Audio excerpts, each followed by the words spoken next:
चलित मास 29 तारिख 30 तारिख और 31 तारिख Balangir Titlagarh open state championship प्रतियोगिता अनुष्ठित होगाकू जाउछे।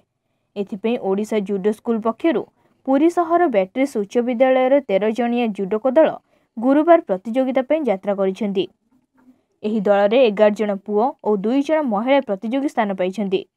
दलर मैनेजर भावे सत्यनारायण पाढ़ी, कोच विभुदत्त साहू दल सहित रही प्रतियोगी को उत्साहित करिवे। एही दल को पुरी जिला क्रीड़ा अधिकारी चंदन कुमार साहू, जिला क्रीड़ा संपादक रविशंकर प्रतिहारी, वरिष्ठ दैतापति सेवक तथा श्रीमंदिर परिचालना कमिटी सदस्य रामचंद्र दास महापात्र, बैटरीज उच्च विद्यालय प्रधान शिक्षक फादर साइमन लाक्रा, प्रीतम रंजन दास प्रमुख आगामी प्रतियोगिता शुभेच्छा ज्ञापन करिसेंती।